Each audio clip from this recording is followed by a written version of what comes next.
गुरु के प्रति प्रेम और गुरु भाई के प्रति प्रेम।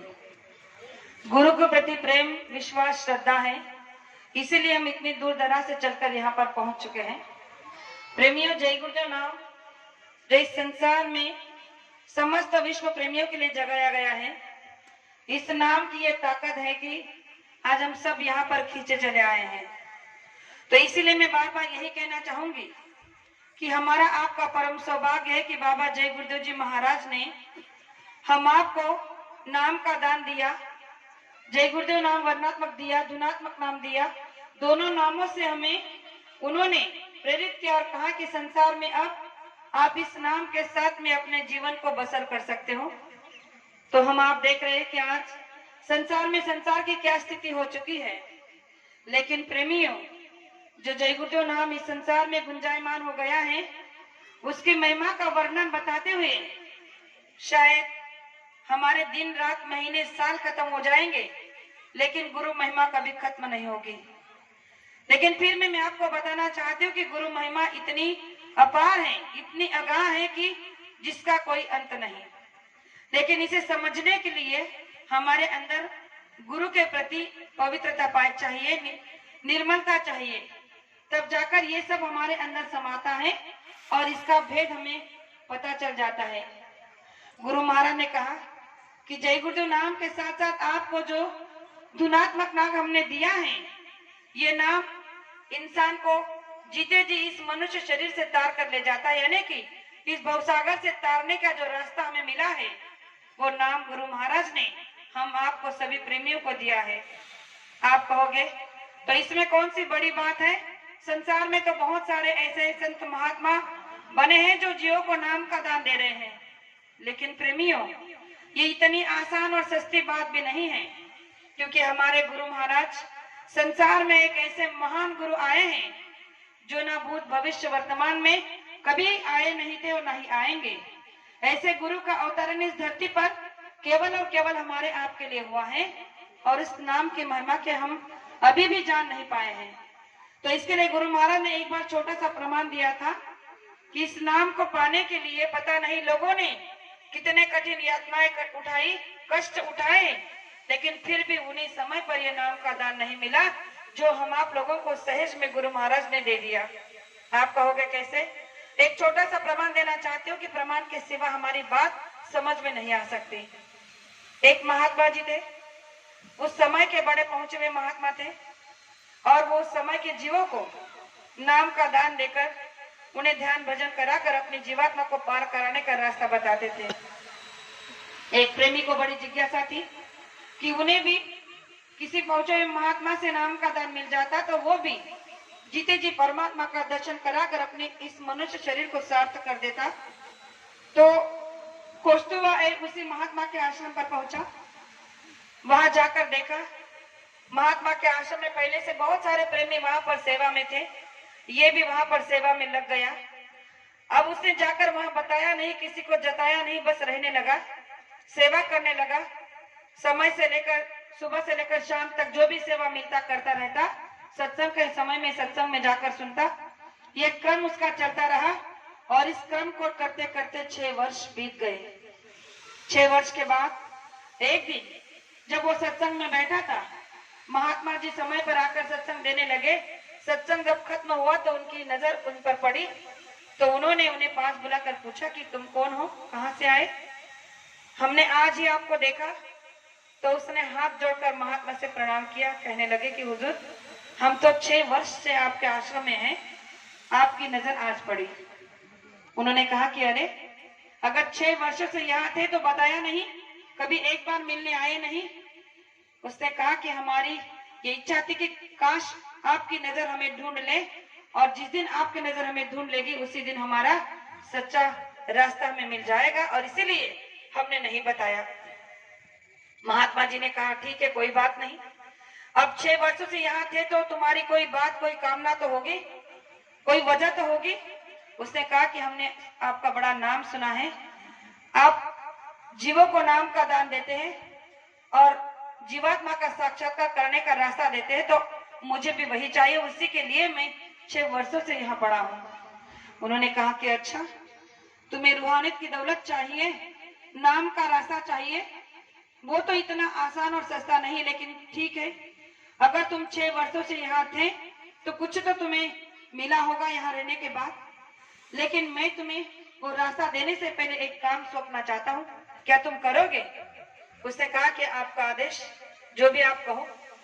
उन्होंने एक संदूक दिया, उस संदूक को उनके हाथ में थमाते हुए कहा कि इस संदूक को ले जाकर नदी के उस पार मेरा एक शिष्य रहता है, मेरा मुर्शिद रहता है, जाकर उसे दे के आओ। लेकिन एक बात ध्यान में रखना, जब इस संदूक को ले जाते रहे हो तो रास्ते में इसे खोलकर मत देखना। अब उसने संदूक को लिया, आदेश को मानकर निकल पड़ा। अब जैसे आश्रम से निकला तो नदी के उस पार वो शिष्य रहता था, तो नदी को सफर करके जाना था, नाव में बैठकर जाना था। तो नदी तक पहुंचने पहुंचते मन ने उसे कई बार झंझोड़ा, अरे ऐसा इस संदूक में क्या है, एक बार खोल के तो देख ले। फिर आत्मा कहती कि नहीं, अगर उनका आदेश मिला है कि बीच में इसे खोलकर नहीं देखना है तो नहीं देखना है। फिर थोड़ी देर चलने के बाद फिर मन कहता है कि अरे वैसे भी तुझे यहाँ कौन देख रहा है, एक बार खोल के तो देखना है, ऐसी कौन सी चीज है जिसे तुझे देखने से मना किया है। मन और आत्मा की लड़ाई चलती रही और इसी कश्मकश में वो नदी किनारे पहुंच गया। नदी किनारे पहुंचा, देखा कि वहां पर कोई नाव नहीं थी, इंतजार कर रहा था। तब एक बार मन ने फिर डाव खेला, फिर उसे कहा कि अभी तो देखो, यहाँ समय है, कोई नहीं है, जाने से पहले एक बार देख ले, इसमें ऐसा इस संदूक में है क्या जो तुझे देखने से मना किया है। अब इस बार मन जीत गया, उसने सोचा कि सही है, यहाँ पर इधर उधर देखा, कोई है भी नहीं, मेरा नाव भी आ रही है, उसने समय में मैं देख तो लूं इसमें है क्या। और उसने जैसे संदूक को खोला तो उसमें से एक चूहा भाग निकला और कुछ नहीं था। अब ये सोचने लगा कि कैसे महात्मा है, इस संदूक में इस चूहे के अलावा कुछ था नहीं, और इन्होंने मुझे कैसे भ्रम में डाल दिया कि रास्ते में इसे खोलकर देखना नहीं, और देखा तो इसमें निकला क्या, एक चूहा। अब उसका भ्रम निकल गया, उसने संदूक को बंद कर दिया, नाव आई, बैठकर उस किनारे चले गया। उस किनारे जाकर पता चला उस झोपड़ी में उनका मुर्शिद ध्यान में बैठा था। इसने जाकर जैसे आवाज लगाई कि मुझे महात्मा जी ने आपके पास भेजा है, तो उन्होंने ध्यान से हटकर अपने उनकी तरफ देखा, कहा कि आइए। तो कहने लगे कि क्या भेजा है। उसने कहा कि कुछ नहीं, ये खाली संदूक आपके पास में भेजा है। जैसे ही उस प्रेमी ने, उस शिष्य ने उस संदूक को खोला तो उसमें से एक चिट्ठी निकली। अब उस चिट्ठी को देखकर ये हैरान हुआ कि जब हमने उस नदी किनारे संदूक को खोला तो इसमें एक चूहा के अतिरिक्त कुछ था नहीं जो भाग गया, और यहाँ से चिट्ठी आई कैसे। अब ये सोचने लगा कि ये चिट्ठी किसने कब रखी, मैं तो हाथ में ही संदूक लेकर आया हूँ। तो उसने जब उस चिट्ठी को पढ़ा, उस मुर्शिद ने जब उस चिट्ठी को पढ़ा तो कहने लगा, ये चिट्ठी में तुम्हारे लिए संदेश है। तो सॉरी, उसने उस चिट्ठी को देखा नहीं और वहीं रख दिया, और उसने भी उस संदूक को खोला, देखा तो उसमें कुछ नहीं था। जब उसने देखा, इसने उसमें कुछ रख दिया, उसके वापस दिया, कहने लगा कि इस संदूक को ले जाओ और महात्मा जी को वापस दे दो। अब ये उस संदूक को लेकर वापस उस किनारे से इस किनारे आए, महात्मा जी को दिया और कहने लगा कि ये लो। उन्होंने वापस संदूक कर दिया। अब जैसे ही महात्मा जी ने संदूक को खोला तो उसमें एक चिट्ठी थी। उस चिट्ठी को देखते हुए इसने पूछा कि उसने तो हमारे सामने कुछ रखा नहीं, फिर ये चिट्ठी आई कहां से। तो महात्मा जी कहने लगे, ये तुम्हारे लिए ही है और इसको तुम ही पढ़ो। और उस चिट्ठी को उस इंसान के, उस शख्स के हाथ में देकर कहा कि ये तुम्हारे लिए है, इसे तुम ही पढ़ो। और जब उसने चिट्ठी को पढ़ा तो उसमें लिखा था कि हे मालिक, हे हुजूर, जिस इंसान को आप नाम की रूहानी दौलत देने जा रहे हैं वो उस काबिल है नहीं, और इसलिए तुम वो रूहानी दौलत वो नाम के बख्शे इसे नहीं दे सकते, क्योंकि अभी भी इसने मन को रोकने की ताकत नहीं है, क्योंकि इसका मन अभी अपने आप पर भारी है। और जैसे उसने पढ़ा तो महात्मा जी ने कहा कि देखा, तुम्हारी एक छोटी सी भूल ने तुम्हारे 6 वर्षों की मेहनत पर पानी फेर दिया। तुम यहाँ 6 वर्षों से थे क्यों? इस एक दिन की प्रतीक्षा के लिए कि मैं तुम्हें जान का नाम की दीक्षा दे दूं, जिसके लिए तुमने 6 वर्ष संसार को त्यागा, पत्नी परिवार को त्यागा, यहाँ पर पड़े रहे। और जब मैंने तुम्हें कहा कि बीच समय रास्ते में इस संदूक को खोलना नहीं, और तुमने वही किया। क्योंकि जब तुम अपने मन को रोक नहीं सकते तो इस रूहानी दौलत को क्या संभाल पाओगे। क्योंकि ये कोई छोटी मोटी बात नहीं है, ये वो रूहानी दौलत है जिसे पाने के लिए राजाओं की एड़ियां घस गई, राजपाट तक टुकरा दिया, जंगल में जाना पड़ा, घर बार को छोड़ना पड़ा। और तुमने भी वही प्रयास किया, लेकिन 6 वर्षों की मेहनत पर पानी फेर दिया। क्योंकि अभी तुम्हारा मन तुम पर हावी है।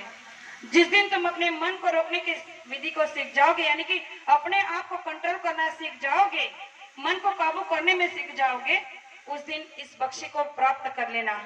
प्रेमियों, वो प्रेमी वहां से खाली हाथ चला गया। जरा सोचिए, अगर यही बात हम सबके साथ में हुई होती तो क्या आज हम सब यहाँ बैठे होते। अगर गुरु महाराज ने ऐसे ही हमारी कोई परीक्षा ली होती और कहा होता कि तुम्हें भी 10-10 साल 20-20 साल यहाँ पर रहना होगा, सेवा करनी होगी, फिर मैं तुम्हारी परीक्षा लूंगा, उसके बाद अगर तुम इसमें पास हुए तो तुम्हें नामदान मिलेगा, तो क्या हम पास हो जाते? नहीं होते, क्योंकि हम भी अभी भी उसी मन के कहे चल रहे हैं। इसीलिए गुरु महाराज ने कहा कि ये मन बड़ा बैरी है, इसे जितना इतना आसान नहीं है, लेकिन अगर तुम इसे जीतने की जो युक्ति आपको मिली है, इस पर चलना सीख जाओगे तो इसे जीतना इतना कठिन भी नहीं है। इसीलिए प्रेमियों, हम आप बड़े परम सौभाग्यशाली हैं कि बाबा जय गुरुदेव जी महाराज ने न हमारी परीक्षा ली, न हमसे कोई दान दक्षिणा ली, केवल हमारे अवगुणों को लिया और कहा कि इस अवगुणों के बदले में मैं तुम्हें ये नाम की दौलत रूहानी बख्शी दे रहा हूँ, जिसे संभाल कर रखो। आगे